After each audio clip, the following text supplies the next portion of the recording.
আসসালামু আলাইকুম রহমতুল্লাহ। সুন্দরবনের ভিতর থেকে হাঁটতেছি।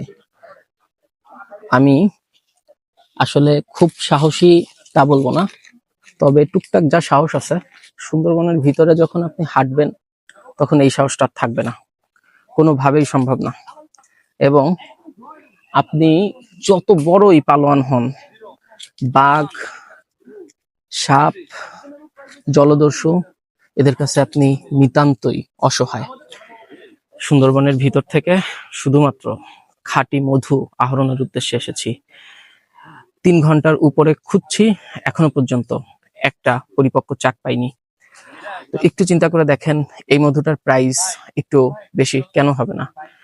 যারা আপনারা অর্ডার করতে চাচ্ছেন দ্রুত অর্ডার করেন, কারণ আমাদের স্টক কিন্তু লিমিটেড। আর এবছর কিন্তু সুন্দরবনে খুব অল্প সংখ্যক মধুই সংগ্রহ করা হচ্ছে। এবং এই কথাটা বলতেছি পিছনে একটা